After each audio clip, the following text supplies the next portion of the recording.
শহীদ স্মরণে আপন মরণে রক্ত ঋণ শোধ করুন। আমরা সবাই অবগত যে আজ 23শে মার্চ ভারতবর্ষের স্বাধীনতা আন্দোলনের অন্যতম 3 বিপ্লবী ভগৎ সিং, রাজগুরু এবং সুখদেবের 94তম শহীদান দিবস। 1931 সালের 23শে মার্চ লাহোর সেন্ট্রাল জেলে ব্রিটিশ সাম্রাজ্যবাদী শক্তি ভগৎ সিং, রাজগুরু এবং সুখদেব এই 3 বিপ্লবীকে সন্ধ্যা 7:33 ফাঁসি কাস্টে ঝুলিয়ে দেয়। আজকের এই দিনটি বামপন্থী ছাত্র যুব সংগঠনের কর্মীদের কাছে দেশপ্রেমের আদর্শে আলোকদীপ্ত হয়ে নতুন ভারত তৈরি করবার যে লড়াই, এই লড়াইয়ে সামিল হবার এক উজ্জ্বলতম দিন। আমরা জানি যে ভগৎ সিং, রাজগুরু, সুখদেবের মতো অসংখ্য বিপ্লবী ব্রিটিশ সাম্রাজ্যবাদের বিরুদ্ধে লড়াইয়ে সামিল হয়েছিলেন। এ দেশ থেকে ব্রিটিশ সাম্রাজ্যবাদকে উৎখাত করবার স্বপ্ন নিয়ে লড়াইয়ে তারা সামিল হয়েছিলেন। এই ব্রিটিশ ভারতের অবসান ঘটিয়ে এমন এক ভারতবর্ষ তৈরি হবে যে ভারতবর্ষে সমাজতান্ত্রিক ধাঁচের একটি সরকার তৈরি হবে, যেখানে অন্ন, বস্ত্র, বাসস্থান, শিক্ষা এবং কর্মসংস্থানের গ্যারান্টি তৈরি হবে। এমন এক ভারতবর্ষের স্বপ্ন নিয়ে ভগৎ সিং, রাজগুরু, সুখদেবরা অতি অল্প বয়সেই তারা ব্রিটিশ সাম্রাজ্যবাদ বিরোধী লড়াইয়ে সামিল হয়েছিলেন। আমরা যদি ভগৎ সিং এর জীবনী দেখি, আমরা লক্ষ্য করব যে ভগৎ সিং এর বয়স যখন মাত্র 12 বছর, তখনই ভগৎ সিং ব্রিটিশ সাম্রাজ্যবাদ বিরোধী লড়াইয়ে সামিল হয়েছিলেন। এবং বিশেষ করে তৎকালীন সময়ে জালিয়ানওয়ালাবাগে শিখদের উপর যে ভয়ঙ্কর হত্যাকাণ্ড সংঘটিত হয়েছিল, যে হত্যাকাণ্ডের ফলে প্রায় 20,000-এর বেশি মানুষের প্রাণহানি ঘটেছিল, এই ঘটনা ভগৎ সিংকে দারুণভাবে দাগ কেটে যায়।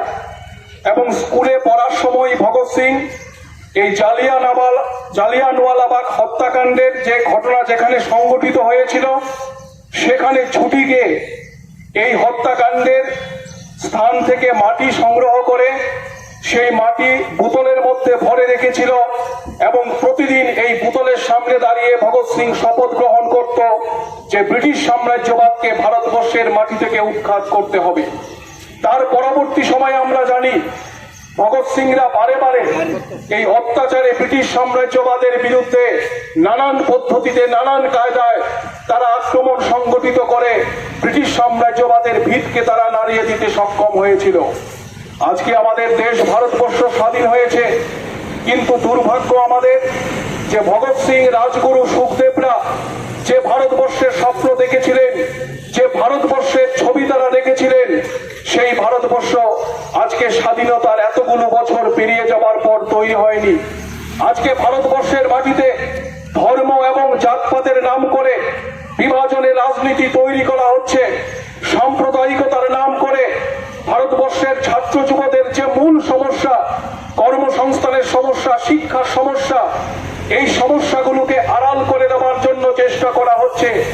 আজকে আমাদের ভারতবর্ষের মাটিতে কোটি কোটি বেকার, তারা প্রতিদিন কাজের জন্য চিৎকার করছেন, কিন্তু দেশের সরকার তাদের জন্য কর্মসংস্থানের ব্যবস্থা করতে পারছেন না।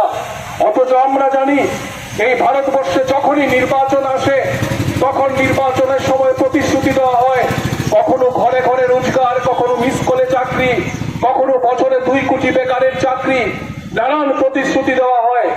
ভারতবর্ষের মধ্যে আমরা জানি আজকে বিত্তবানদের জন্য শিক্ষাকে শুধুমাত্র পৌঁছে দেওয়ার জন্য শিক্ষার বেসরকারীকরণ করার চেষ্টা করা হচ্ছে। পয়সা যার, শিক্ষা তার, এই নীতি গ্রহণ করে আমাদের দেশের শিক্ষা ব্যবস্থাটাকে সম্পূর্ণ বেসরকারি মালিকদের হাতে, পুঁজিপতিদের হাতে তুলে দেওয়ার জন্য চেষ্টা করছে। ভারতবর্ষের স্বপ্ন নিয়ে সেদিন ভগৎ সিংদের লড়াইয়ে সামিল হতে দেখিনি, যেখানে শিক্ষা, কর্মসংস্থানের গ্যারান্টি থাকবে, এমন একটা ভারতবর্ষের স্বপ্ন নিয়েই তারা লড়াইয়ে সামিল হয়েছিলেন।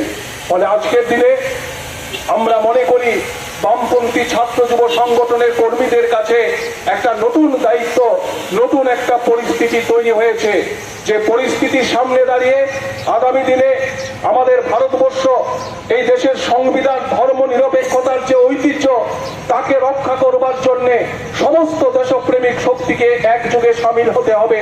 সামনে লোকসভা নির্বাচন, আমরা মনে করি এটা শুধুমাত্র রাজনৈতিক দলগুলোর লড়াই না, এই লড়াই হচ্ছে আমাদের ভারতবর্ষকে রক্ষা করার লড়াই, ভারতবর্ষের যুক্তরাষ্ট্রীয় কাঠামো, সংবিধানকে রক্ষা করার লড়াই।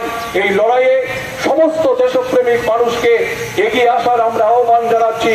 এবং আজকের এই দিনে বামপন্থী ছাত্র যুবরা আমরা শপথ গ্রহণ করতে চাই। দুর্যোগপূর্ণ যে আবহাওয়া ভারতবর্ষের রাজনীতিতে চলছে, এই আবহাওয়ার পরিবর্তন করে একটা নতুন সকাল যেন আমরা তৈরি করতে পারি, যেখানে শিক্ষা, স্বাস্থ্য, কর্মসংস্থান, বাসস্থানের গ্যারান্টি থাকবে। যে স্বপ্ন নিয়ে ভগৎ সিংরা, রাজগুরু সুখদেবরা শহীদ হয়েছিলেন, এমন ভারতবর্ষ তৈরি করবার স্বপ্ন নিয়েই আগামী দিনে আমরা লড়াইয়ে ঝাঁপিয়ে পড়ব। এই আবেদন আপনাদের কাছে রেখে আবারও সবাইকে